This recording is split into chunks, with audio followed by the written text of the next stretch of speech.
bahan yang bisa membuat badan ataupun kulit sapi lebih kelihatan tebal, berisi, kemudian juga postur tulangan kaki lebih besar, kuat, sapinya lebih sehat, cepat gemuk.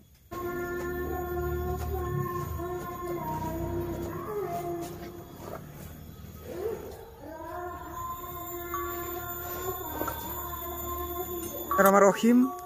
Assalamualaikum warahmatullahi wabarakatuh, teman-teman. Selamat datang kembali di YouTube saya, Dedung Geluh. Cara membuat kulit sapi lebih kelihatan tebal, berisi, dan tentunya mudah gemuk tanpa obat-obatan. Simak selengkapnya seperti apa untuk proses perawatan dan resep bahannya yang bisa mempercepat pengembangan, pertumbuhan, dan tentunya kesehatan. Seperti halnya yang berada di depan saya ini, dari postur badan, kemudian dari kulit tulangan badan juga lebih kelihatan tebal, berisi, kemudian juga lebih mengembang padat.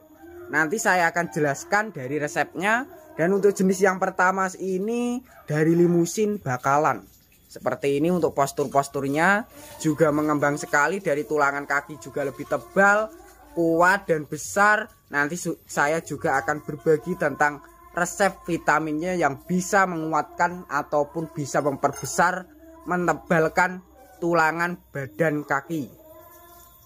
Untuk yang kedua sendiri jenisnya dari bakalan juga, Simmental Marlboro. Untuk postur dari Simmental Marlboro seperti ini, dari bagian depan sampai ke bagian belakang ataupun postur badan sudah lebar mengembang. Bilang tadi, untuk di kesempatan kali ini saya akan berbagi tentang cara membuat kulit sapi lebih kelihatan tebal, kemudian juga lebih berisi. Selain itu, untuk bahan-bahan di kandang sini bikin badan sapi mudah gemuk, padat, kemudian juga mudah kenyang. Nanti saya akan jelaskan dari jenis bahannya digunakan di sini. Itu ada 4 bahan, dan untuk bahan-bahannya di sini mengandalkan bahan-bahan alternatif dengan biaya terjangkau. Salah satu bahan untuk sapi yang manfaatnya bisa bikin kenyang, mengembang.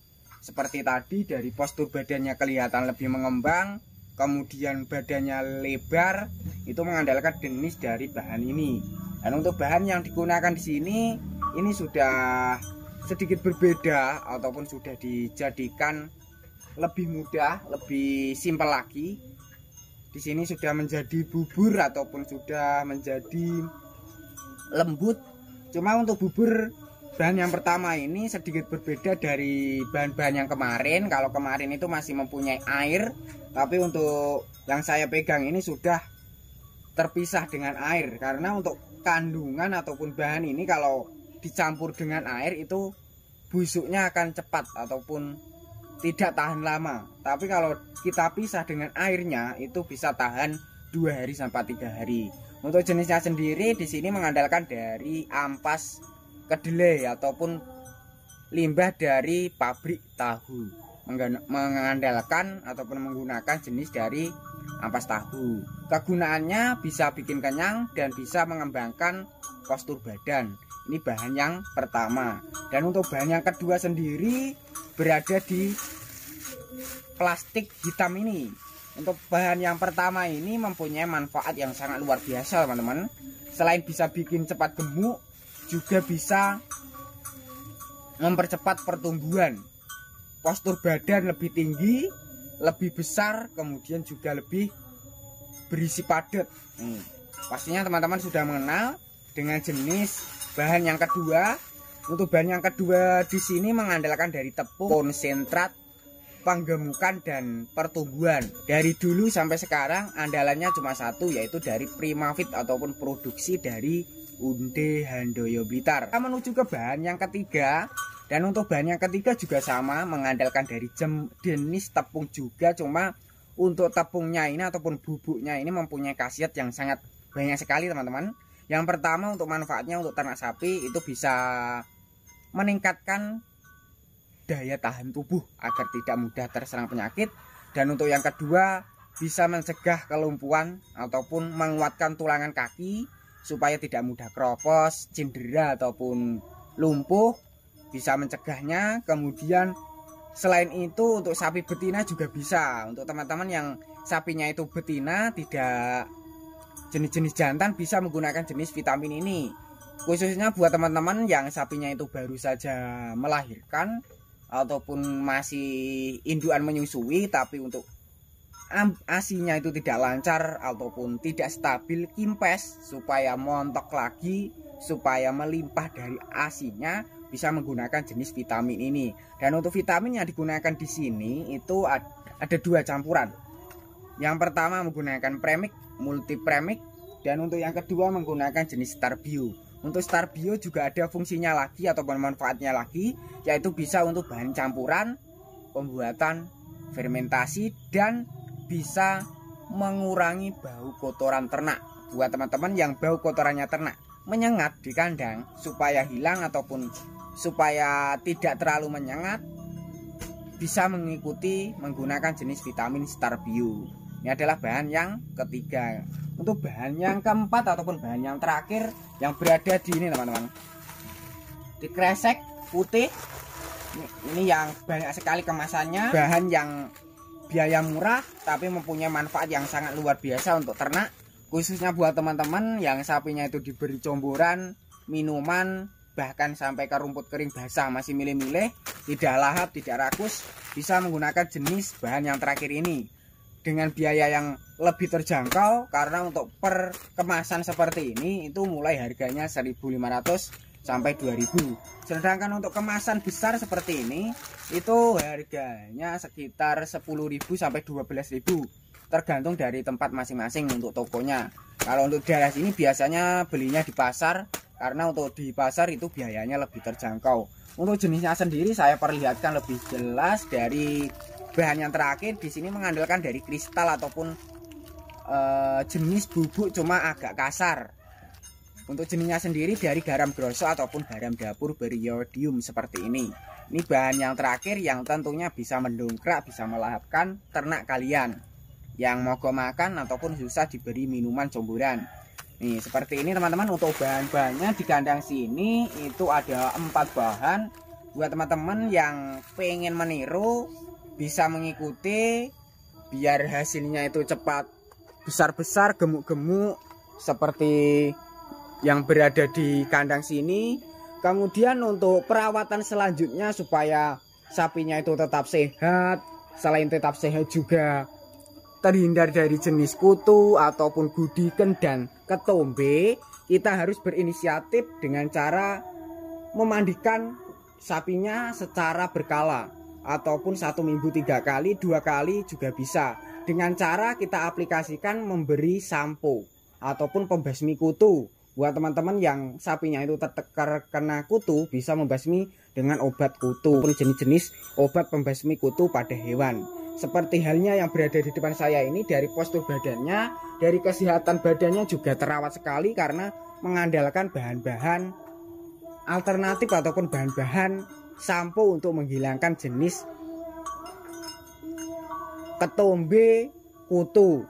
Untuk bahan selanjutnya ataupun perawatan selanjutnya itu yang perlu kita perhatikan dari pola kesehatan kandangnya, dari bagian depan sampai ke bagian belakang kandang ataupun dalam kandang. Cara kita harus membersihkan pola kandangnya supaya harus bersih dari kotorannya ataupun dari nibalnya, karena berawal dari pembersihan kandang itu bisa menjaga kesehatan sapi kita terhadap penyakit ataupun serangga-serangga yang lainnya yang sering menghinggapi sapi ataupun ternak kita. Itu biasanya dari hinggapan lalat dan nyamuk, karena biasanya untuk lalat itu sangat berbahaya sekali untuk kesehatan ternak kita. Khususnya buat teman-teman yang sapinya itu mengalami luka, kemudian juga membengkak, terus kalau tidak segera kita tangani ataupun kita obati, itu bisa berakibat fatal, bisa menyebabkan sapi tersebut mengalami sakit, penurunan nafsu makan, kurus itu akan dialami.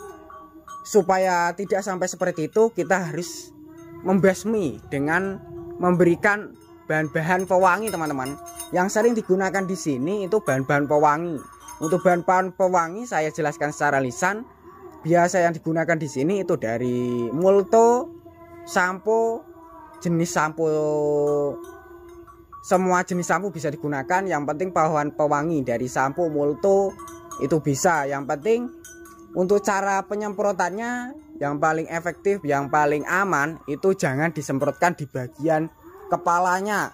Yang kita semprotkan itu di bagian kandangnya, kaki-kakinya seperti itu, ataupun di bagian belakang, bagian tempat pembuangan kotorannya juga bisa. Untuk pemberian pakannya dari comboran yang digunakan di sini ada 4 bahan tadi ya teman-teman. Bahannya itu takarannya per hari kurang lebih 2 ekor di sini 5 kilo. 1 hari 5 kilo. Untuk takarannya dari vitamin ini yang saya pegang ini per sapi itu 1 sendok makan setiap kali kita mau mencombor ataupun mau memberikan minuman. Kemudian untuk jenis pakan yang terakhir tadi ataupun sebagai pendongkraknya itu bisa digunakan setiap hari ataupun kita campurkan di comboran maupun di pakanan kering. Karena untuk bahan yang terakhir itu sebagai pakan alternatif pendongkrak teman-teman, karena mengandalkan dari jenis garam grosso ataupun jenis garam dapur. Untuk langkah selanjutnya ataupun berikutnya buat teman-teman yang pengen menggunakan bahan alami untuk menjaga kesehatan sapinya itu supaya terhindar dari jenis parasit cacingan ataupun diare maupun penyakit yang lainnya bisa mencoba. Dan untuk bahan-bahan yang alami itu saya jelaskan lisan saja. Yang pertama, kalau ternak kalian mengalami terkena cacingan bisa menggunakan jenis dari buah pacen, buah pepaya. Untuk buah pepaya sendiri itu yang harus diberikan ataupun yang bisa digunakan itu pada buahnya yang masih muda teman-teman. Seperti halnya yang berada di sebelah kandang ini itu juga menanam. Ini sebagai pakan alternatif juga bisa, sebagai obat alami juga bisa. Ini itu bisa digunakan teman-teman. Bisa digunakan di musim kemarau sebagai pakan alternatif pengganti rumput hijauan. Sampai ke bagian daunnya juga bisa, yaitu sebagai pakan hijauan juga. Sedangkan untuk dari buahnya seperti ini, dari buah yang sudah tua itu bisa diolah, dibuat campuran comboran karena mempunyai kandungan vitamin C, A, dan B. Sedangkan dari buahnya yang masih muda teman-teman, ini sangat bagus sekali untuk pembasmi cacing. Sedangkan untuk obat diare teman-teman bisa menggunakan jenis dari daun pisang ataupun menggunakan dari jambu biji merah, itu juga berkhasiat. Pisangnya seperti ini juga bisa sebagai pakan alternatif yang biasa teman-teman itu mengalami sapinya terkena diare mencret. Kalau tidak tahu obat alami bisa mengikuti yang saya jelaskan tadi, yaitu menggunakan dari daun pisang ataupun menggunakan dari daun jambu biji dan buahnya. Untuk cara pemberiannya, dari buahnya itu kita blender, kita ambil airnya ataupun kita campurkan dari ampasnya juga, kita celontangkan untuk sapi-sapi yang sudah terbiasa dicelontangkan. Kalau belum bisa ataupun belum terbiasa, bisa kita campurkan di comboran, di minumannya seperti itu teman-teman. Untuk resep bahannya yang tentunya bisa menguatkan tulangan kaki, kemudian juga lebih tebal postur badannya sudah saya jelaskan. Semoga video tadi bermanfaat. Bagi yang belum subscribe silahkan subscribe, bagi yang udah subscribe saya ucapkan terima kasih banyak. Cukup sekian, wassalamualaikum warahmatullahi wabarakatuh.